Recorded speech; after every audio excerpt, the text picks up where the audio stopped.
মরে যাবো, এত এক পেয়ালা কয় ছেলে মেয়েতে নিয়ে মারামারি বাঁধাবে, ওর চাইতে ভেঙ্গে সুরে বিটার বউকে একটু দিয়ে যাই, মাইয়ে গিয়ে একটু দিয়ে যাই। এই স্বর্ণের পেয়ালা উনি নিজই তো আর ভাঙতে পারবে না, স্বর্ণকারের কাছে নিয়ে ভাঙতে হবে না। স্বর্ণের পেয়ালা কি জিভ বেঁধে ছাটলি ভাঙ্গে? এই কথা কয় না, বুঝতেছেন কিছু? স্বর্ণের পেয়ালা ভাঙতি সেনি আর আতুরি লাগবে না?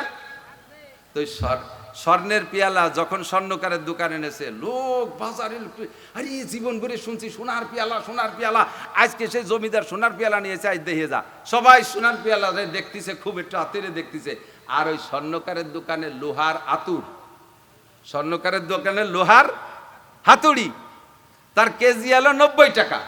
সে লোহার আতুড়ি বানাইছে, ধরেন 100 গ্রাম দিয়ে একটা আতুড়ি বানাইছে। ও তো কাইতে শুয়ে রয়েছে, ও মুসকি মুসকি হাসতেছে আর কয়, সোনার পেয়ালা তোমার এত দাম, যাক খালি লোকজন, একটু পরে ধুলাই হবে। এবার সোনার পেয়ালারে শ্রেণী, লোহার শ্রেণী, আর লোহার আতুড়ি দিয়ে বাড়ইয়ে কাইটে 4 ভাগ 6 ভাগ করে ফেলাইছে। আর আতুড়িতে কি কয়, পাইছোর সামনে এবার সৈতিয়ে ডেলা, বক্কারের সামনে এবার আড়িয়ে গরু, কোথায় সোনার পেয়ালা, দেখ এখন ধুলাই কারে কয়, সেচিয়ে দিলাম। তাহলে এই লোহার আতুর দিয়ে সোনার পেয়ালারে বাইঙ্গে গুঁড়ো গুঁড়ো করিয়ে পায়খানার মধ্যে যদি ফেলাই দেয়, তবুও স্বর্ণের বড়ি 2.5 লক্ষ টাকা। আর তুমি লোহার হাতুড়ি স্বর্ণের পেয়ালারে বাইঙ্গে গুঁড়ো গুঁড়ো করে ফেলাই দিছো, এর কারণে তোমার দাম 90 টাকাতে 1 টাকাও কেজিতে দাম বাড়বে না। কথা বলেন ঠিক ঠিক না?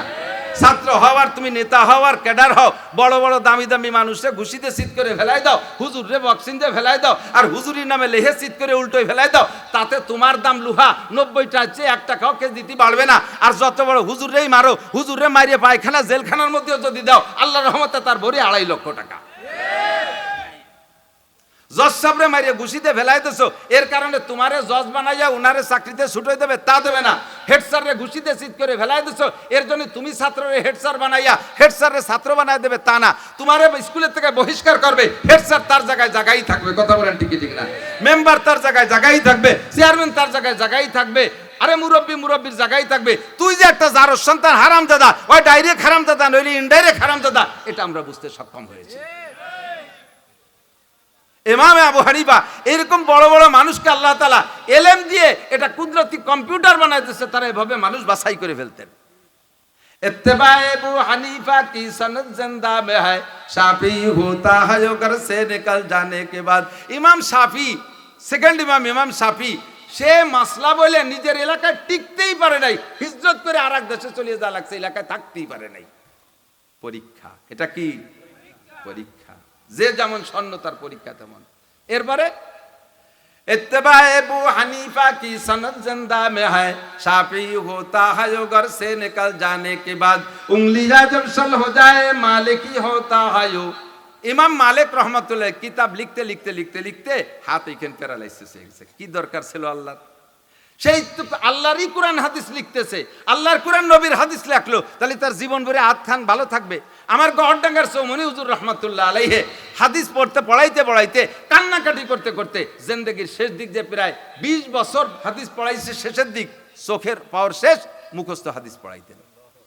কি ছিল? আল্লাহ কেন ওনার এই চোখ দুটো নিয়ে গেলেন? উনি তো অন্যায় করে চোখ নষ্ট করে নাই, উনি তো জীবন ভরে কোরআন হাদিস পড়াইছে, কেন আল্লাহ তার চোখ নিল? আল্লাহকে আমি পরীক্ষা করি। তুমি দেখি অভিযোগ করেন, আল্লাহ আমি তোমার কোরআন হাদিসটা বলে থাকলাম, তুমি আর চোখ নিতে জায়গা পাইলি না, আমার চোখ দুটি নিয়ে গেলে, এই কও নাকি তুমি খুশি থাকো? আমার কাছে এক হাফেজ আবু বকর আছে, অন্ধ হাফেজ, ওই ভাঙ্গা বাড়ি, একা একা চলে এসে দাওয়াত দিতে। দাওয়াতের আলোচনা সব শেষ, এরপরে বলতেছে, হুজুর পরবর্তীতে আপনার সাথে যোগাযোগ করবো, আপনার নাম্বারটা একটু দেন। আমি তো কৃষি নিবা, কয় যে কোন মুখস্থ নিবানি?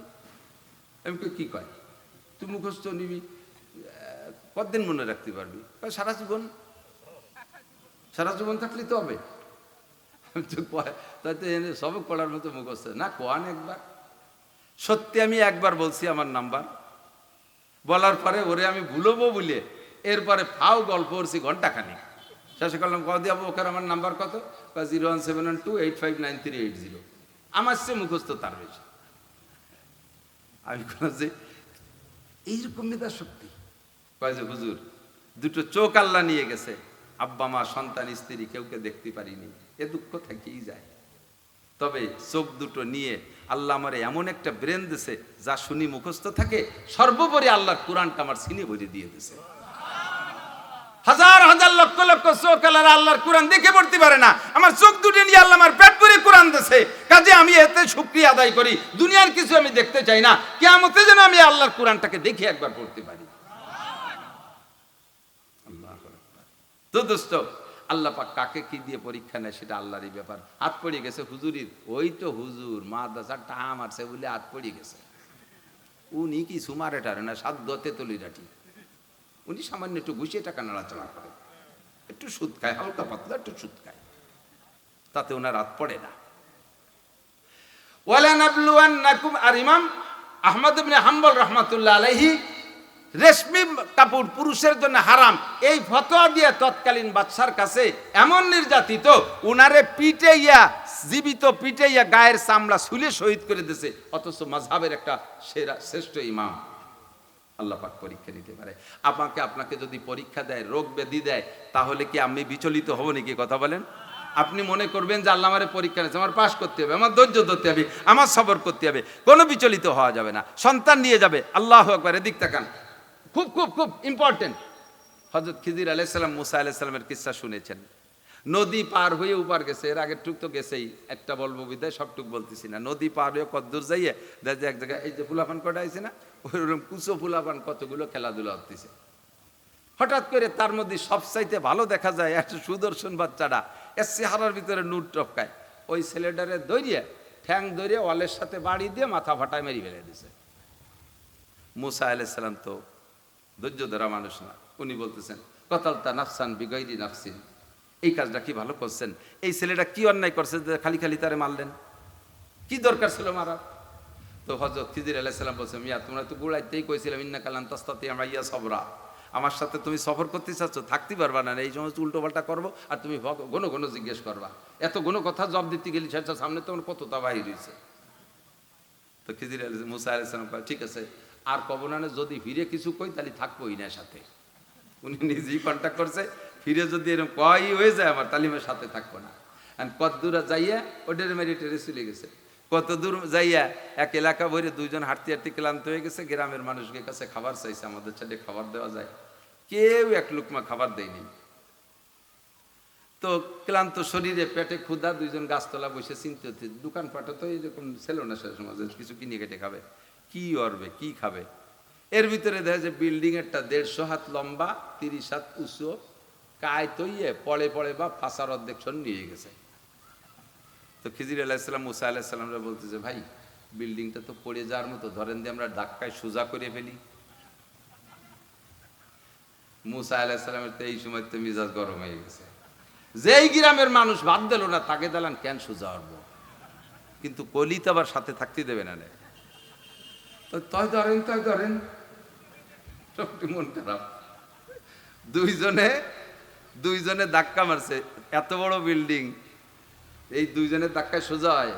আল্লাহ কয় ওমা রমাইতাইজ রমাইতা ওয়ালাকিন্নাল্লাহ রমা, ধাক্কা দিবা তুমি, বুলডোজার শক্তি দেবো আমি, বলেন সুবহানাল্লাহ। দুইজনে ধাক্কায় বিল্ডিং রে সোজা আছে। তারপরে কষ্টখানি কইছে, আগে রে কিদে তো রইছে পেটে, ফিরে দালান ঠেলি কষ্ট হইছে, আইসে বইছে। আর একদিক ফিরে কয় থাকতে তো পারবোই না, বাপ ভালো না। যে গ্রামের মানুষ বাদ দিল না তাকে দালান সোজা হতে যাবো খেয়া। খিজির আলাইহিস সালাম বলতে, হাদা ফিরাকু বাইনি ওয়া বাইনিকা সাউনাব্বিউকা বিতাওয়িলি মা লাম তাসতাতি আলাইহি সাবরা। আর হলো না মুসা, যদি আপনি আমার সাথে থাকতেন, এইভাবে ঘন কথা না কইতেন, বছরের পর বছর থাকতেন, আর এরকম আশ্চর্য সব দেখতে থাকতেন, একবারে শুনে যাইতেন। কিন্তু নিজেই কইছেন যে ফিরেটা কলিয়া থাকবো না, তাও যদি না করতেন তাহলে আরো 2 সাইডে দেখাতাম, তবে চলিয়ে যেন না। জীবন ভরে আমার পর দোষারোপ করতে থাকবেন। এই যে খিজির এই রাস্তায় যে আটে আর যত আকাম করতে তাহলে থাকে। ওই গুড়ায় এক গরিব মানুষের নৌকো ভেঙে থুয়েছে, নদী পার হলে দেশে লোকটা একটা পয়সা নিল না, তার নৌকো খান ভেঙে থুয়েছে। আবার আই সেই পোলাটা নিরপরাধ, তারে হত্যা করে ফেললো বাড়ইয়া। আবার যাই এই গ্রামের বাদ দেন না, তাকে দালান সোজা হচ্ছে। এই যে একটা দোষ তোমার আমার প্রতি মনে হচ্ছে, এর ব্যাখ্যা নাও, নইলে জীবন ভরে আমরা দোষী মনে করবা। আচ্ছা বলেন, কয় নৌকো ভাঙ্গার কিচ্ছা হলো, আমরা যে নৌকোয় পার হয়েছি নৌকোটা নিখুঁত। ওই গরিব মানুষ, আল্লাহওয়ালা দিনদার মানুষ, তার জীবিকা নির্বাহের একমাত্র উপকরণ নৌকা। আমরা নেমে যাওয়ার পরে আসতেছে এক জালেম বাদশা, আল্লাহ আমারে জানাই দিছে, ওই জালেম বাদশার স্বভাব হলো কোনো নিখুঁত নৌকা পাইলে তা ছিনতাই করে নিয়ে যায়, মালিক যত কান্নাকাটি করুক তা শোনে না। তা আমরা ওই লোকটা আল্লাহওয়ালা দিনদার মানুষ, নৌকো খেয়া পার করে দুটো পয়সা কামাই করে জীবিকা নির্বাহ করে, আমরা নেমে যাওয়ার পরে জালেম বাদশা এসে নিখুঁত নৌকো পাইলে নিয়ে যাবে। এই জন্য আল্লাহ আমারে কানে কানে কয়ে দিয়েছে যে কুরুল দিয়ে বাড়াবে, ফাঁসড়ের একখান তক্তা খুলিয়ে ফেলাও, পরে সে মিস্ত্রি দিয়ে একদিন ঠিক করে নেবে, নৌকো তার থাকবে। কিন্তু যদি আজকে নৌকো নিখুঁত থাকে, ও নৌকো কেড়ে নিয়ে যাবে, ও তো জীবন ভরিয়ে বেকায়দায় পড়ে থাকবে। এই জন্য আমি নৌকো ভাঙছি। মুসা এটাকে ঠিক করছি না ঠিক করছি? মুসা আলাইহিস সালামকে, হুজুর চলেন সামনে নৌকো পালি ভাঙবো। ভাঙবো তো তুমি সাথে থাকলে তো হবে না। পোলা মারলেন কেন? এটা তো একটা যুক্তি দেখাইলেন। পোলা মারলেন কেন? নিরপরাধ ছোট শিশু বাচ্চা।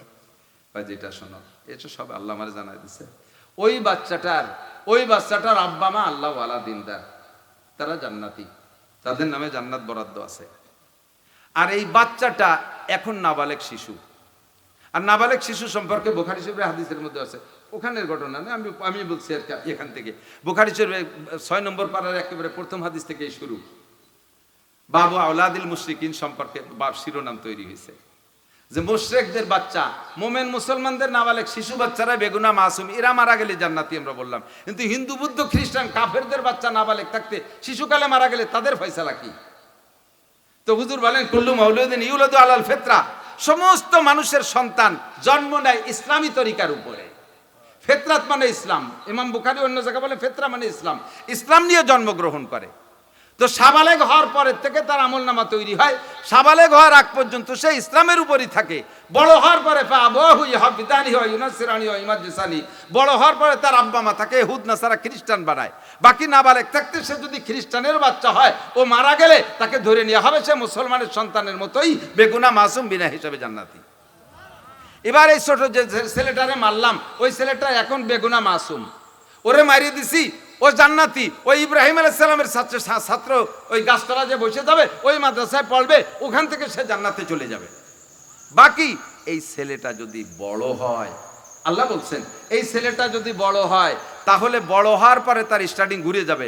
সে দুনিয়ার অন্যায় করবে, হাজারো অপরাধ করবে, তার অপরাধকে সন্তানের টানে আব্বা মা সমর্থন করতে বাধ্য হবে।